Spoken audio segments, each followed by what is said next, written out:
thank you very much for getting here so promptly. Well, this is very exciting. Hugo and Toby, and so welcome to Central Foundation Coffee Store.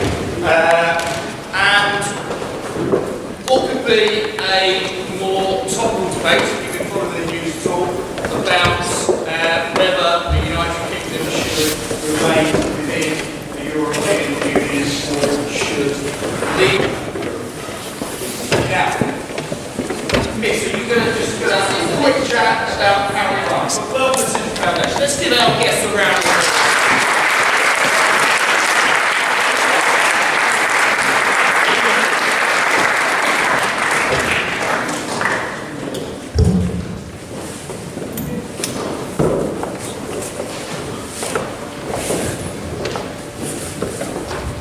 Good afternoon, and welcome to our Referendum Debate. The motion that we're debating today is, this House believes that the United Kingdom should leave the European Union.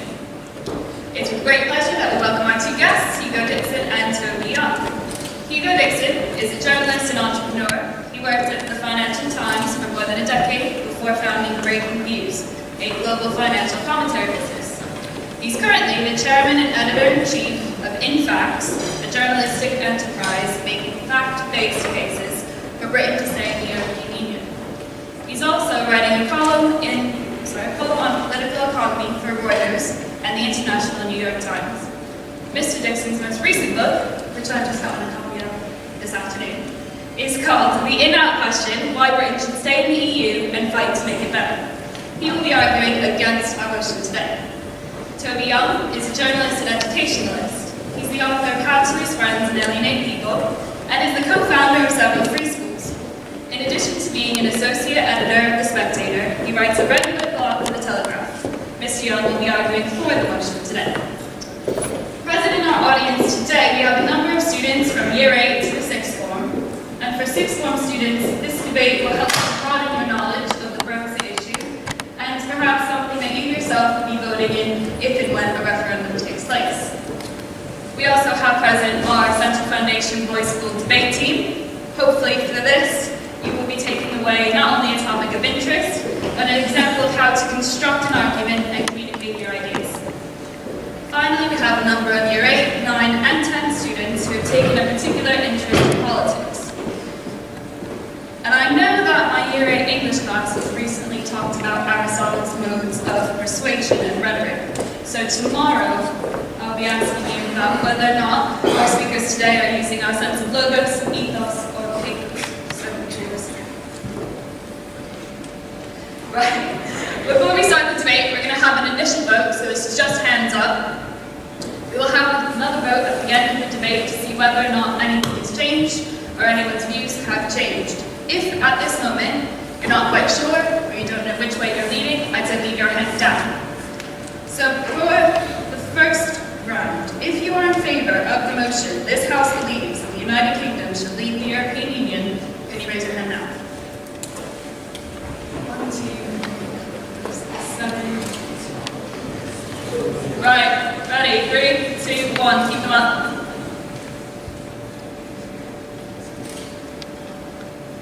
Okay, right. Those of you who believe against this motion, please raise your hand now. Okay, so still a chunk that are undecided. We should look to see where you stand at the end of the debate. Right, hands down please, thank you. Right, without further ado, I'll ask for Toby to make his opening remarks. Thank you. Can you all hear me without the microphone? Yeah. Okay, great. Hugo and I are going to talk for a little bit and then we're going to throw it over to you. Anyway, I hope I can persuade some of you around the side, I hope I can persuade some of you who think Britain should remain in Europe to change your mind. So, there is a cost, I don't think anyone would deny, including Hugo, that there is a cost to remaining in the EU. There's a literal cost, a financial cost. We are net contributors to the EU budget, which means we put in more money each year than we get out. We put in roughly £10 billion more every year than we get out. So there's literally a cost. It costs us money as taxpayers to remain in the European Union, and that cost is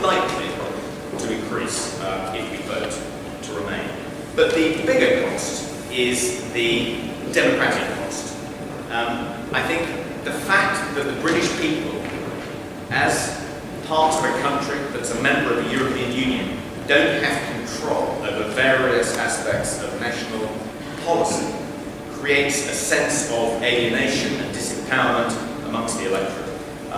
There are plenty of examples of areas of policy where we don't have control over our own destiny: agricultural policy, fisheries policy. Just recently we saw David Cameron embark upon an attempt to secure a better deal, and I'll talk more about that in a moment, by trying to persuade other EU leaders that we should be able to withhold in-work benefits from recently arrived migrants. Now, we can get into what kind of deal he extracted, but the very fact that he had to go around Europe asking the leaders of different countries for permission for who we give benefits to tells you, I think, everything you need to know about just how powerless Britain is as a member of the European Union.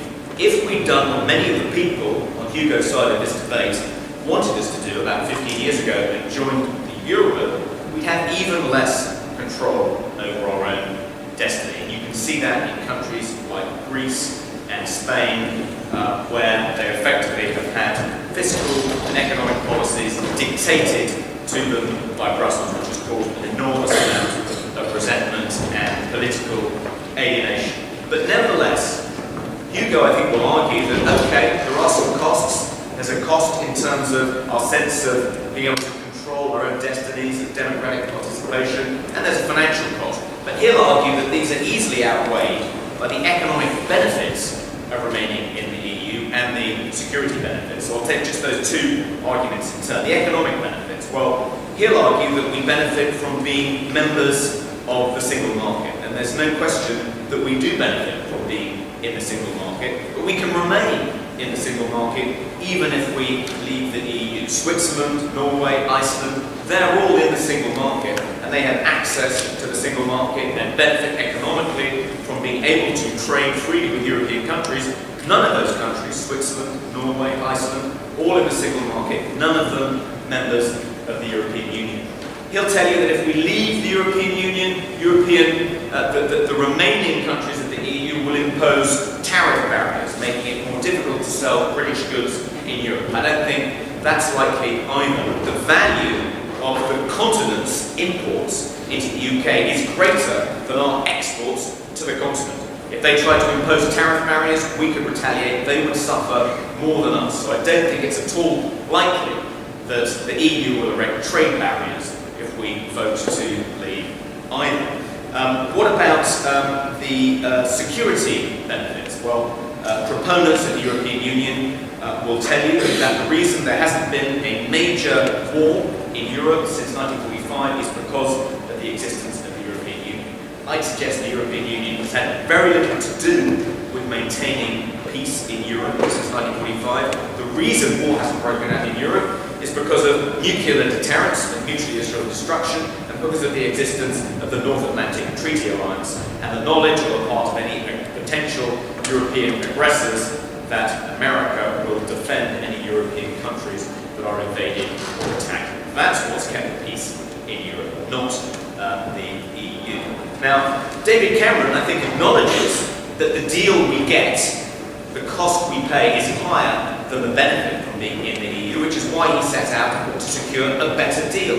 And we can see the outlines of that deal, which he's unveiled earlier this week. David Cameron has got almost nothing that he originally asked for. A couple of years ago, he was talking about repatriating powers to the British Parliament and restoring British parliamentary sovereignty. Well, he's abandoned that demand altogether. He set out this list of 4 much more modest demands. The 2 biggest ones were to try and grant Britain the right to withhold in-work benefits from newly arrived migrants until they've been here for 4 years and contributed to the welfare pot. And his other demand, which was that Britain and other European countries should have a red card. So if the EU tries to impose laws or regulations on us, we can band together with other countries and object to them. Well, he didn't get his first demand. He got a much watered-down version of that already very modest demand. Donald Tusk has said that we won't be able to withhold in-work benefits for 4 years. We might be able to taper them, and they would gradually be entitled to benefits. And even that is legally questionable. A newly arrived immigrant who couldn't claim in-work benefits could challenge that in the European Court of Justice and might well succeed. So that may be almost completely meaningless. The other concession, this red card concession, again, less to it than meets the eye. In order to red card, veto a European directive or a new European law which we think is against Britain's interest, we'd have to persuade 14 other European parliaments to vote against it with us. And we'd only have about 6 weeks in order to assemble that coalition. And William Hague, the Home Secretary, gave a speech in 2008 in which he poo-pooed this notion of a red card, which would involve trying to assemble a coalition of 14 other parliaments within the 28 European member states. He said in 2008, even if the European Commission proposed the slaughter of the first bull, it would be difficult to achieve such a remarkable coalition of parliaments to vote against it. So that red card is effectively meaningless. Cameron has come back from Europe having not got even his scaled back, more modest demands. So if you see, I think there's a lesson here, a really important lesson, which is we have gone to Europe saying there's a real possibility that British people may vote to remain. We need a better deal because we're not getting a good deal at present.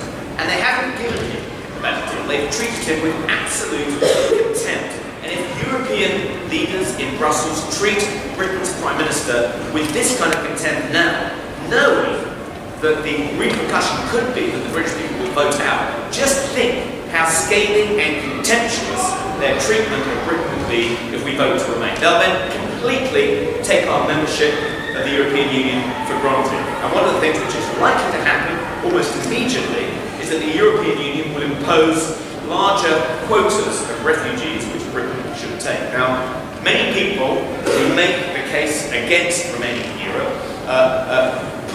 base that case on a kind of case against immigration. I'm not against immigration. I'm even open to the idea of taking more than 20,000 Syrian refugees between now and 2020. But I do think that how many refugees Britain takes should be in the hands of the British people. It shouldn't be something that the European Union can impose on Britain against the will of the British people. My argument is we should be in control of our own destiny. We shouldn't allow Europe to dictate what our policy should be. Now, David Cameron has talked about associate membership of the European Union, and when he set out on his journey to try and secure a better deal, acknowledging the deal we've got at the moment isn't good enough, he hoped that he could secure associate membership of Britain. We wouldn't need to commit ourselves to becoming part of the United States, Europe, ever closer union, gradual dissolution of our nation state. He hasn't achieved that. There isn't such thing as associate membership. The red card is meaningless. We are already have very little control over our own borders. I think it's inevitable if we do vote to remain that we'll give up our own currency and we'll have to join the euro, which Hugo and his friends wanted us to do 15 years ago. We'll effectively lose control over our economic policy. We already don't have control over our agricultural and fisheries policy. The choice you face is not between the status quo and leaving. The choice is between leaving and becoming masters of our own destiny or becoming part of a United States of Europe and gradually seeing the dissolution of the United Kingdom as a nation state. That is the choice before you. It's not a choice between the status quo and leaving. It's a choice between leaving or becoming part of a United States of Europe and losing, I believe, our sense of identity that stems from our proud island history. And I think being part of that large supranational state where decisions are imposed upon us in Brussels will lead to greater and greater political alienation and dissatisfaction, and we'll see the kind of nativist movements we're already beginning to see explode in this country. I think the way to preserve our sense of inclusiveness, a sense of participation and democratic legitimacy for all the peoples of Britain, we need to leave Europe, not become absorbed in the European state. Thank you.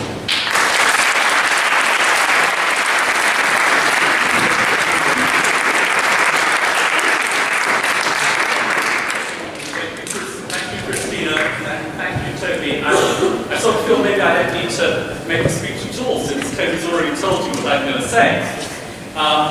But actually, I have a few things to say. But before I say anything, actually, it's interesting to see how people thought they might vote on this motion. But could you put up your hands if you will be over 18 on June the 23rd this year? Just to see how many people might actually be. About half. And so, well, we've got at least 50 votes to, not just 100 votes for this motion, but 50 for the real motion. Toby, I'm going to rebut some of his more specific points when we get to the rebuttal stage, but a big theme of what he was saying was taking back control. And I think that there is a myth here, a misunderstanding. There is an idea that in life, control is ever absolute. We never have absolute control, whether as individuals or as countries. We can only get what we want in life, or maximize the chance of getting what we want in life, by working with others. And the key issue for Britain and its relationship with the EU is whether we should be working with our European neighbours in order to advance our interests, or whether we should be pulling up the drawbridge and say, no, we don't want to have anything to do with you guys. Toby gave us actually a very good example of how working together with others is in our interests. He talked about NATO. In NATO, we don't have total control. We work with other European countries, United States, Canada, Turkey, basically. Those are the members of NATO. And we have a treaty which actually binds us to go to war to defend any of those other countries if they are attacked. That is a big loss of control. But it is fundamentally, as Toby mentioned, in our interests, because that collective defence has made us stronger since the end of the Second World War, and is one of the key factors that has kept the peace. So it's a myth to think that we will get what we want in life by being isolated.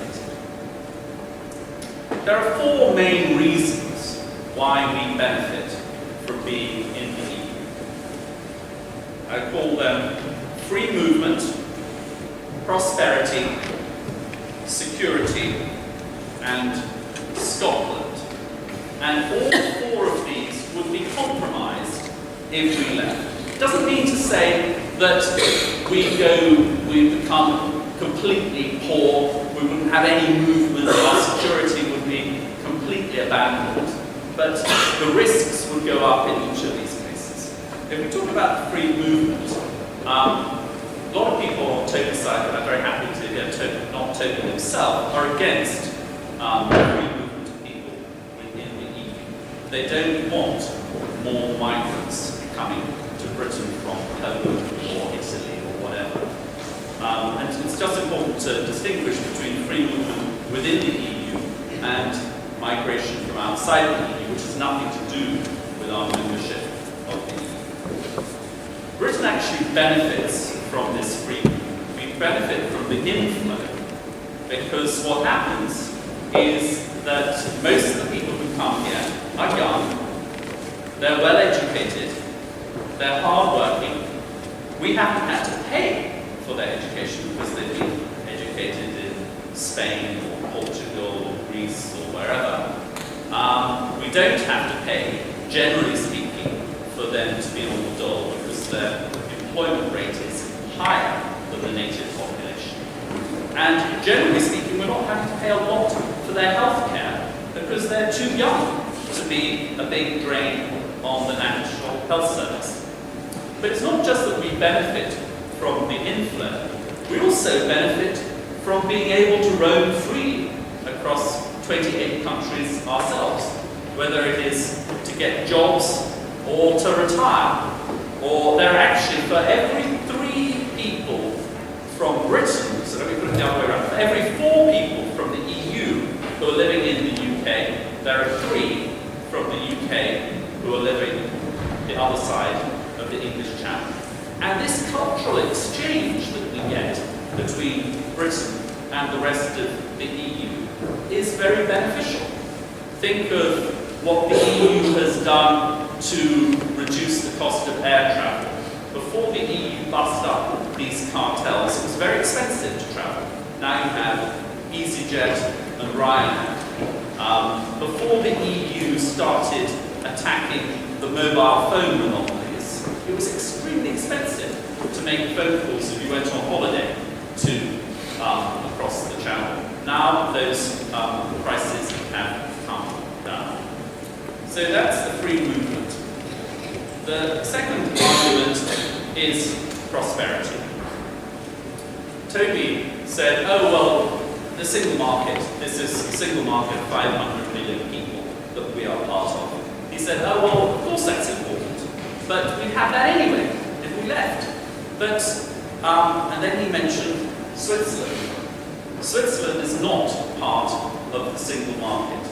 Switzerland is outside the single market. It has a free trade deal with the EU, but it doesn't give it full access to the single market.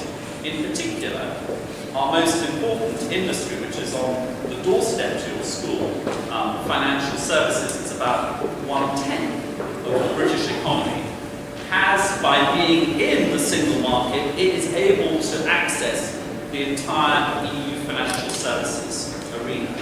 Switzerland, which is outside the single market, does not have that sort of access for its banks. The people on Toby's side, of course, he has mentioned Norway and he has mentioned Iceland. And these countries do have access to the single market, but they also have to follow all the rules of the single market, and they have to make a financial contribution to the EU without having a vote over what those rules are. And if you're worried about losing control, Toby, that sort of arrangement would, in my view, be a really serious loss of control. Then I want to come on to security and foreign policy. And what Toby says about NATO being the bedrock of our security since the end of the Second World War is true. But it's not the only thing that has given us security since the end of the Second World War. And it's not the only thing that is going to give us security in the future. And it's not just about, are we going to have the Russian tanks rolling across the green and pleasant land of Britain. There are lots and lots of issues nowadays that cross borders. Terrorism, jihadi terrorism, global warming, cross-border crime, Ebola. These are issues that Britain is affected by, but we cannot solve on our own. And we are more likely to be able to solve those by working with our EU partners than by going solo. And we also have to recognize that it is an increasingly dangerous world that we're living in. Russia is flexing its muscles in the East, and most of the Middle East and Northern Africa is in turmoil. And at the same time, America doesn't want to play the role of global policeman. Then the final point I wanted to make was Scotland. Now, a lot of English people perhaps don't care too much about Scotland, but I do. And I think it would be a great shame if Scotland left the UK. But there would be a higher risk of Scotland leaving the UK if we voted to leave the EU. And the reason is that the opinion polls show that the Scots want to stay in the EU. And Nicola Sturgeon has said, the leader of the Scottish Nationalists, has said that if we vote to leave the EU, and the Scots say that they want to stay in the EU, she will ask for another referendum. Do you remember a year and a half ago they had a referendum? And she said, well, they have another referendum on independence from Britain. And I think that it would be very hard in those circumstances for us to deny the Scots such a referendum, and there would be a risk that then not only would we have a divorce between Britain and Europe, we'd have a divorce between England and Scotland.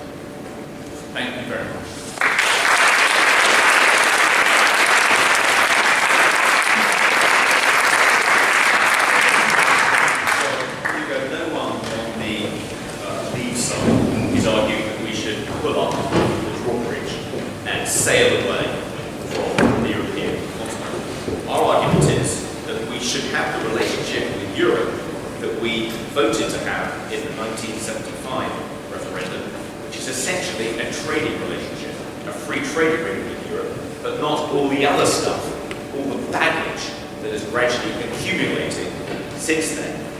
You mentioned that it would be difficult. You said that, okay, you acknowledged we could remain part of the single market and not be members of the European Union, as Norway and Iceland do.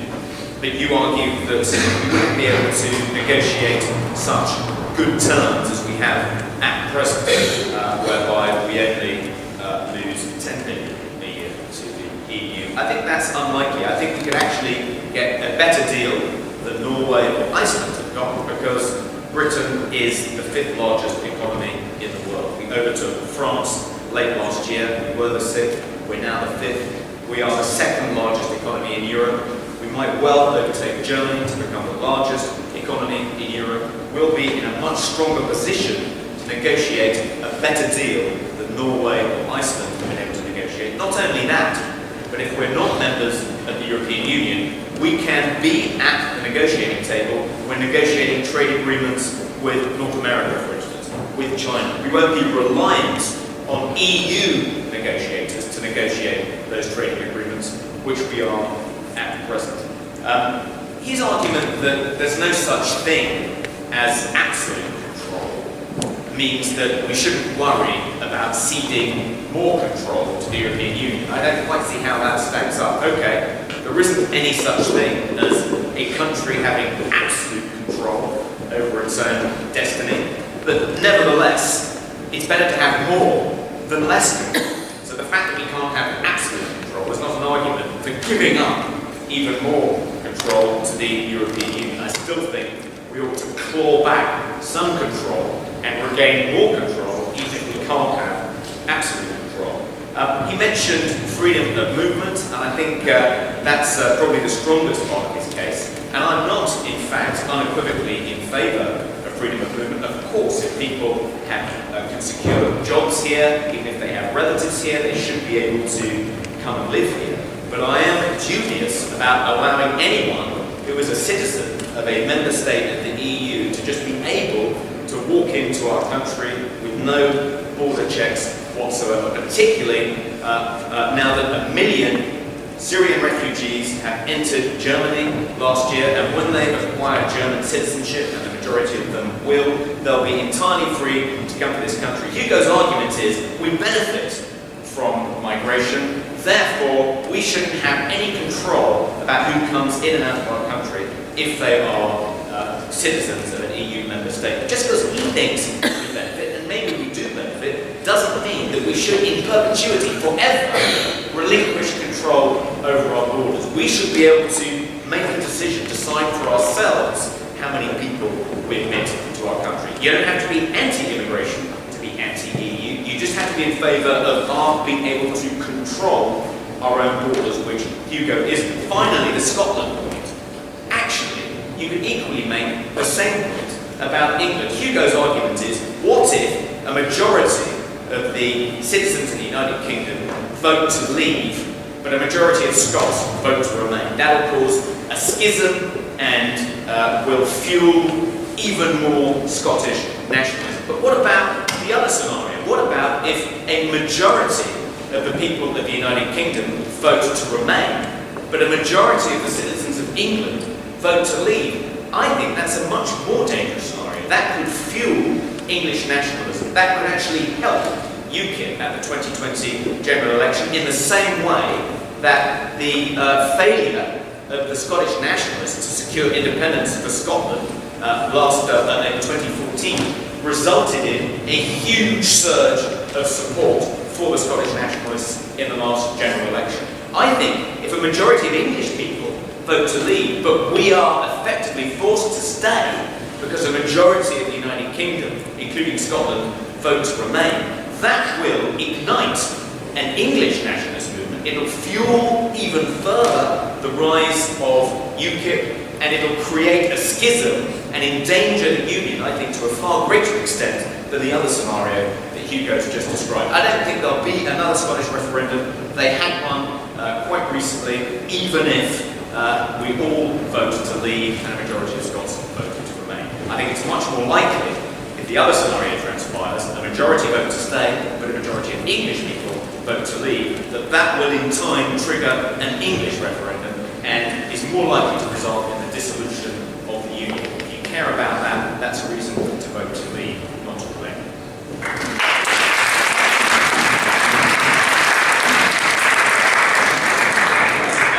Well, we're sort of agreeing a little bit. At least Toby agrees there is no such thing as absolute control. But I think he's painting me in the wrong way by suggesting I don't want any control at all. That's completely false. I want us to have as much influence as possible on things that matter for us. And the question is how best we get there. And I think that's by working with our partners rather than isolating ourselves. And the Norwegian example, Norway, which Toby seems to be keen on now, I thought most of his side argument had given up the idea of Norway. Norway would involve less control, less influence, because yes, we would have access to that market, but we wouldn't have any vote on what the rules were. That is clearly a diminution in our control. That's why I'm not keen on it, and I'm surprised that Toby is. And he has that view because he thinks at the moment that lots of things get imposed on Britain. But what he hasn't told you is that when a law is passed at the EU level, Britain is at the table. We are one of the ones that is voting. And precisely because we are one of the most powerful countries in Europe, we have one of the biggest voices. We have the second equal largest voting strength alongside France. It's just under 13%. And also, there's been a recent academic study by the London School of Economics that said we are in the second, they took two different measures, we are either the second most influential or the fourth most influential of these 28 countries. Toby has also, I think, misled you on the whole question of refugees and borders. He said that if we voted to stay in, it would only be a matter of time before the EU was telling us how many refugees we have to take in the UK. That's just not true. We have what's known as an opt-out from the key bit of the EU legislation, which is being used to determine where and when refugees get allocated. So whether we stay in or whether we go, it is completely up to the British people to decide how many Syrian refugees or Afghans or Iraqis or whatever to take. He also said, linked to that we have no control of our borders. That's completely nonsense. I don't know who has recently taken a foreign trip, let's say in the last couple of years. Can you put your hands up? And keep your hands up if, when you came back to Britain, you needed to show your passport. Okay, you experienced border controls. Toby also said that if we voted to stay in the EU, we would be forced to give up our currency. Again, that is complete nonsense. There is nothing in any of the rules that would force us to do that. We have, again, an opt-out from Europe's single currency. And finally, he said we would be forced to be part of the United States of Europe. Well, I don't know what you've been smoking.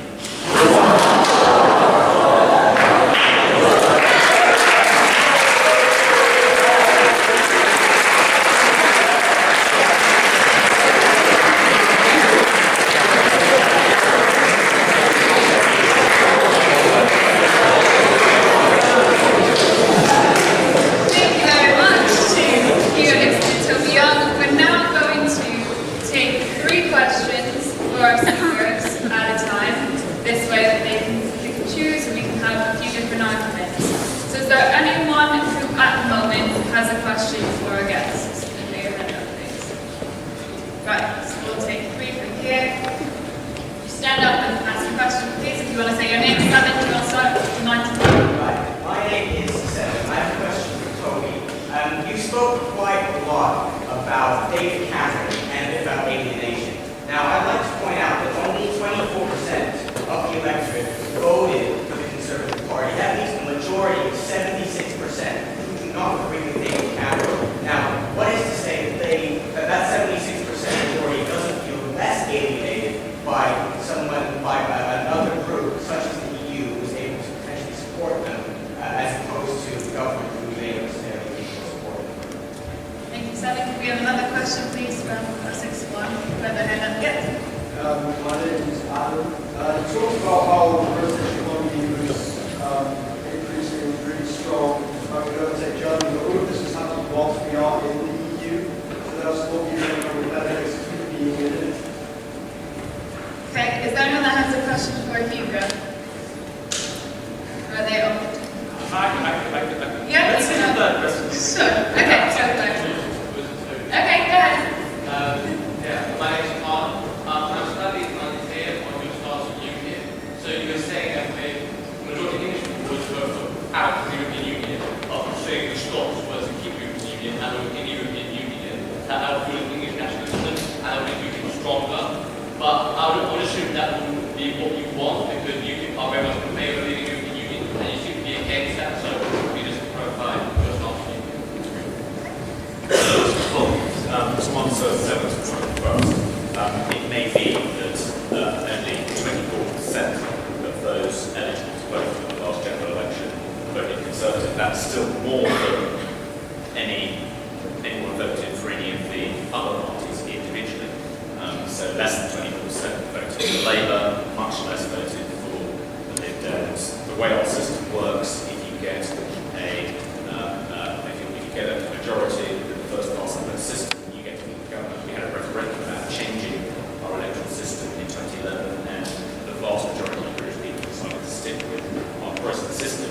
But if you care about being represented by political leaders who you voted for, then that is a reason not to remain, but to leave the EU, because no one voted for Donald Tusk, no one voted for John Juncker, and they have far more power over us than the people, at least who are in our parliament, even if they're not of the Conservative Party. And you cited economic growth that has taken place in the last decade or so as evidence of benefiting from being in Europe. I think you're confusing correlation with causation there. Yes, our economic success has coincided with our membership of the European Union, but I don't think it's as a result of our membership of the European Union we've become a much larger exporter to other countries outside the European Union. The European Union is still an enormously large market, but it used to be more than half of Britain's exports went to the European Union. Now, less than half of Britain's exports go outside to the European Union, more than half go outside, and that is growing. Just on Hugo's point about border controls, yes, of course, you can have a British passport. You only need to show it at the border to get back into Britain. And I'm not suggesting that should change. My point is that at present, if you have a European passport, you can equally gain access to Britain if you show it at the border. And my concern is particularly in the midst of this enormous refugee crisis, with literally millions of people from the Middle East and North Africa fleeing their countries and entering Europe at the rate of tens of thousands of people a day. They will shortly obtain European passports after they've been resident in Germany or wherever it might be for 12 months or so, and then they will be able to just come into our country in exactly the same way that you were able to. And you may think that's fine, but I think it should be a matter of the British people to decide, and it's not something that should be dictated to us in Brussels. Finally, have I addressed that? You just remind me what you meant was that? Oh, UKIP, yes. I don't buy Hugo's argument that there's a greater risk of a schism with Scotland if they vote to remain and the rest of the United Kingdom votes to leave. I think that's a lower risk than the risk of schism with England if a majority of English people vote to leave and a majority of people in the United Kingdom vote to remain. And I think one of the consequences of the English feeling disempowered and feeling as though the will of the nation has been imposed on them and they no longer have a say over England's destinies, and that will fuel English nationalism. That would only, I think, benefit UKIP, and they have lots of policies I disapprove of, even though I do like the fact that they're in the European Union. It would also fuel other parties like the England Democrats, and we can see the impact of this sense of lack of democratic engagement, loss of control has in countries like Sweden, Greece, Spain, Finland, where you see the rise of these nativist, nationalist parties, which is very disruptive and creates a sense of dislocation and sectarianism and division within those countries. I think the best way of retaining the success of our multicultural society, our multi-ethnic country, and making all the peoples of Britain feel involved and together as part of a cohesive whole is for all of us to vote to leave, not for some of us to vote for remain, and some of us to vote to leave.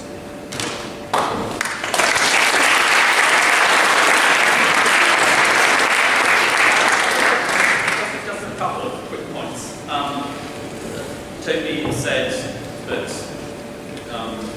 Tusk and Juncker have more power than the British Parliament. I mean, I'm not quite sure exactly what he was saying, but if he's saying they have more power than a backbench MP, I would agree.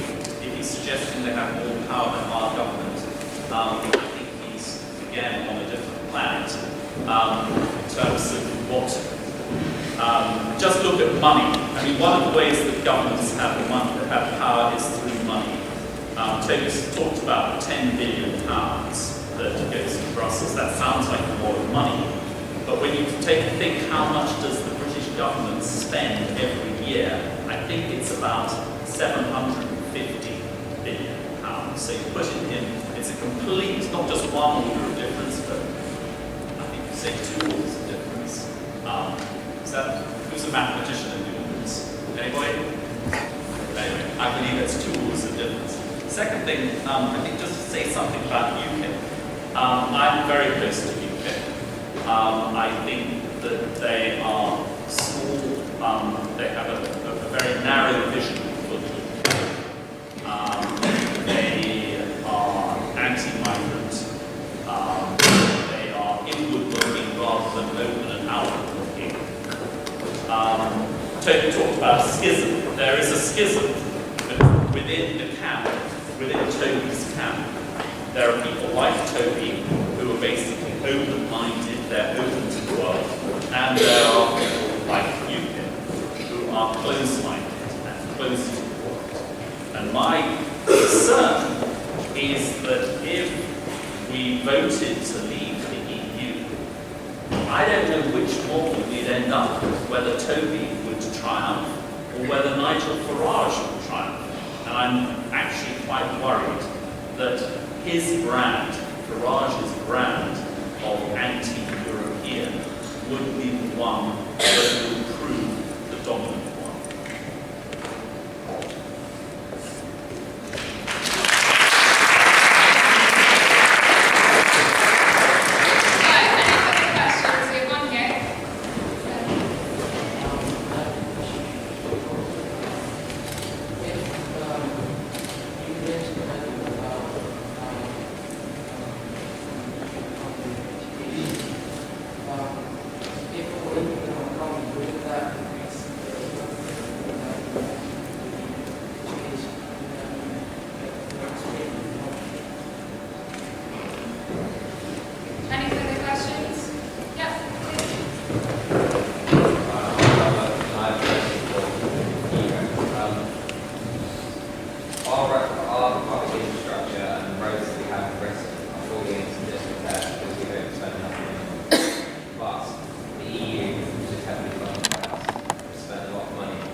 Another question from Elkia. as the average citizen. But the government re-votes into power, then goes ahead and votes in the EU. So surely we still have, there's no major control decrease that the average citizen has, whether we stay in or opt out from the EU. Yeah. Yes, I mean, what you say is of course true, is that with a delay, maybe 5 to 10 years, maybe people will, some of these people who come from Poland or Italy or whatever will have babies here, and then they will be put through our educational system, and that will cost. But actually, quite a lot of people, certainly the Poles would be the largest, quite a lot of them actually go back home. They come here, they work, and then when they have families, quite a lot of them go back to their own countries. And of course it depends on the economy, how it's doing at the moment. Quite a lot of people coming here because our economy is doing better. Not that Poland actually is doing rather well, but say that Italy. But if the Italian economy starts to pick up, quite a lot of people prefer to get back to their own homes. Same thing is with the old people. And I think what you also have to look at is also these people who are coming here, they will say they come, say, 30, 40 years down the road, they are a burden on the national health service. They will have paid taxes for 30, 40 years before that happens. They will also be helping to carry the government's debt. It's very high, probably, this national debt that we have to carry. It's still going up despite the fact that they're trying to cut it. But the more people you have who are working, the easier it is to spread the burden of carrying that debt. Then somebody else asked this question about public infrastructure. We don't invest enough in our infrastructure. We should be investing more in our infrastructure. But I don't think that money should come from the European Union. Some of it does actually in poorer parts of the UK, places like Wales and Cornwall and Northern Ireland, etc. But my own view is that we actually should be sending less money to the European Union, and they should be sending less money back to us. That would be better than what you said about Portugal. I mean, it's a scandal. They've been building far too many roads there. They've been wonderful roads, but nobody's using them because there are not enough people. To respond to the point that you have made,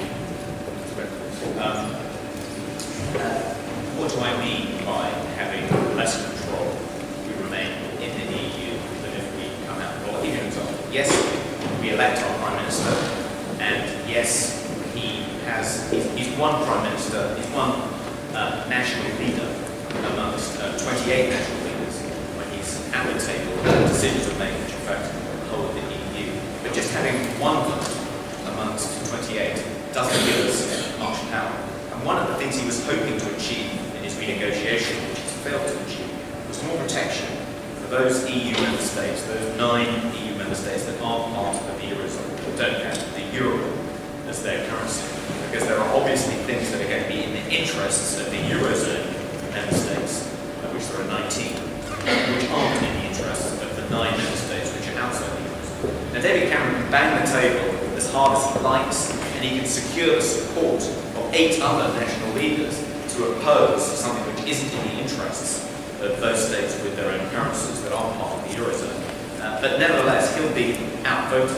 And this idea that he'll be able to exercise a red card won't work to protect the non-Eurozone countries within the European Union having the will of the 19 Eurozone member states imposed upon us. Because the just assembling a coalition of the 9 non-Eurozone member states won't be sufficient. You have to assemble a coalition of 14, and you only have 6 weeks to do that. If you factor in parliamentary recesses, it's just fantastically unlikely that mechanism could ever be used to stop the Eurozone imposing regulations on us which aren't in our interests. To give just one example of how ineffective that veto is, it replaces something with proposal as it should replace something with the yellow card. the yellow card, which 9 member states, not 14 or 15, can exercise, has only been played twice. The second time was played in 2013, when a large of 9 member states objected to the creation of a European Public Prosecutor's Office. It was just ignored. We played the yellow card, said we don't want this. We met the threshold. 9 parliaments objected to it. It was just ignored. They went ahead and did it anyway. So the red card, even if it could be played, which you can't, is utterly meaningless.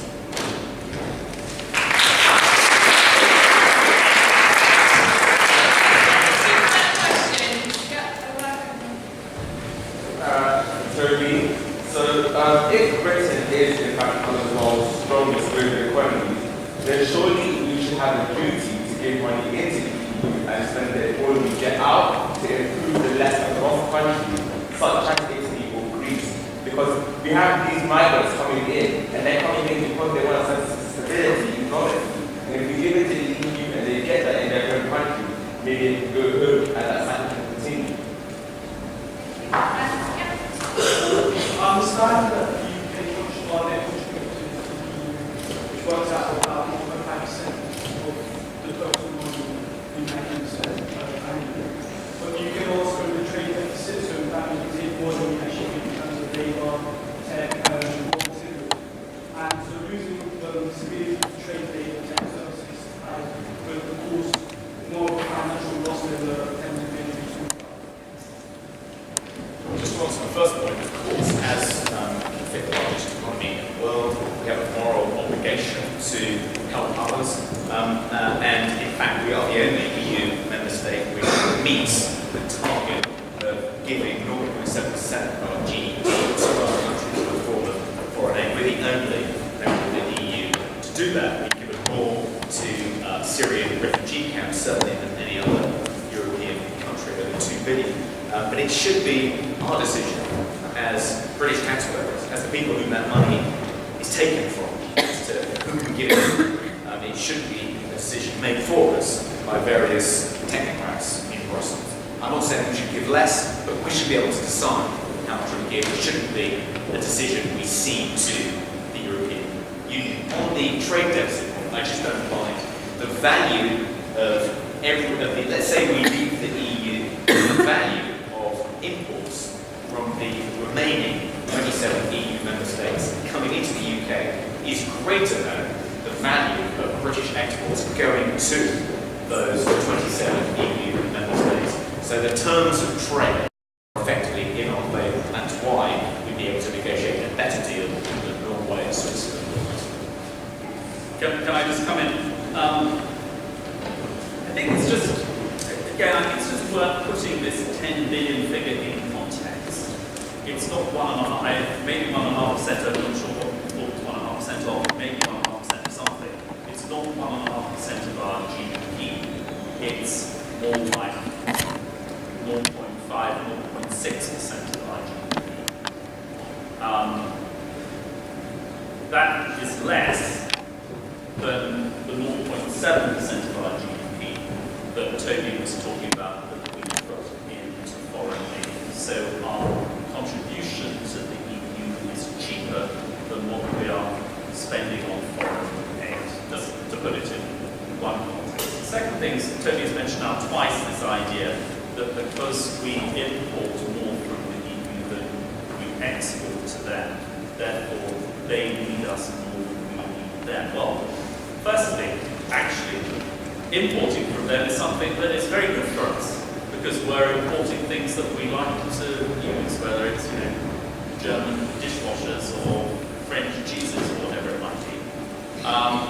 But the other point is that we've got to look at it again proportionately. If you look at our exports to the EU, they're 14% of our economy is exports to the EU. If you look at their exports to us, it's 3% of their economy.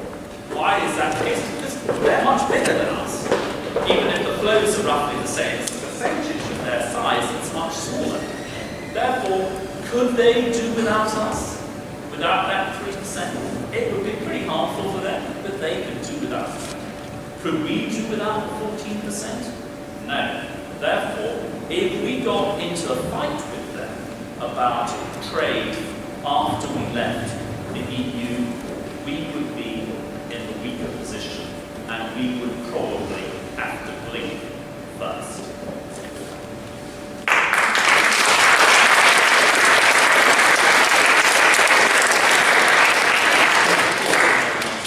We'll just have our final statements from both speakers before we have our final vote to see if anything's changed. Okay, me first? Right, okay. Well, half of you are going to be voting, probably, or at least will have the chance to vote in a few months' time, maybe as soon as June 23rd. This is, in some ways, a very technical subject. Lots of figures and facts and statistics and things being thrown around. But I think, and I hope that those of you who vote will have the chance to actually read and spend a bit of time on this. But I think you also have to think in your gut, what sort of Britain do you want to be a part of? Do you want to be part of Britain which is working with its closest neighbours, with other countries which share a lot in common with it, whether it is values of democracy, freedom, rule of law, with whom we have been involved for centuries, or whether you want to be pulling up the drawbridge, turning inwards, becoming protectionist, and possibly risking not just Great Britain on its own outside the EU, but a reduction to little England. That is the question, the big issue picture that is at stake at this vote, both today and at the referendum.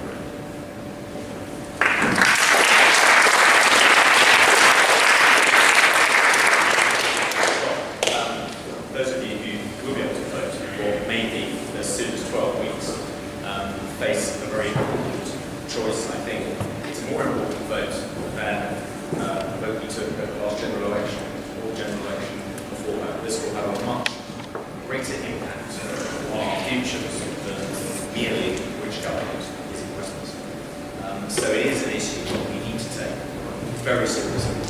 And as Hugo said, some of the issues are quite technical, and the discussion can become quite dense. It's not always terribly exciting.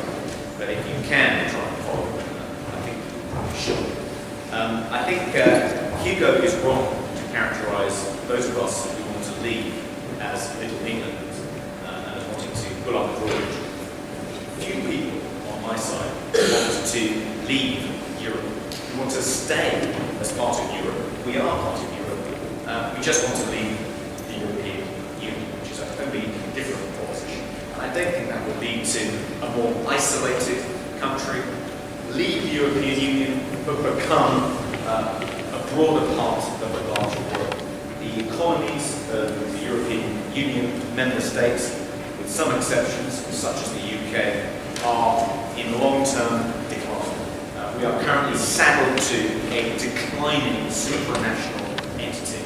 Other countries with whom we have great historic links, such as the Commonwealth, are in the ascendancy. Let's claw back the freedom to negotiate our own trading relationship with these other parts of the world, and not be saddled to what is in fact a dying out. Now I know some of you here are anti-UKIP, and if you think that UKIP's contribution to the national conversation, Nigel Farage's remarks about immigrants are generally toxic and unwelcome, that is a reason to vote Leave, not to vote Remain. Because if you vote Leave, which is the raison d'etre of UKIP, UKIP will be a busted flush. UKIP will have no point whatsoever if we vote to leave. It'll just exit from the British national conversation. It will have effectively achieved what it set out to achieve, a referendum and then a vote to leave. There'll be no further point to it. Nigel Farage will sail off into the sunset. I think the critical issue we have to decide is not whether we can regain absolute control, not whether Parliament can be supremely sovereign again. Of course it can't. You go right about that. It's a question of whether you want more or less control. Voting out would give the British people, the British electorate, more control over their destinies. Voting to remain would inevitably lead to less control over our destinies for the reasons I said. And to give just one example, Hugo asked earlier, what was I smoking? Well, the answer is, I'm not smoking anything, because according to EU Directive 216B, passed in 2009, it's now prohibited in the UK to smoke in public places.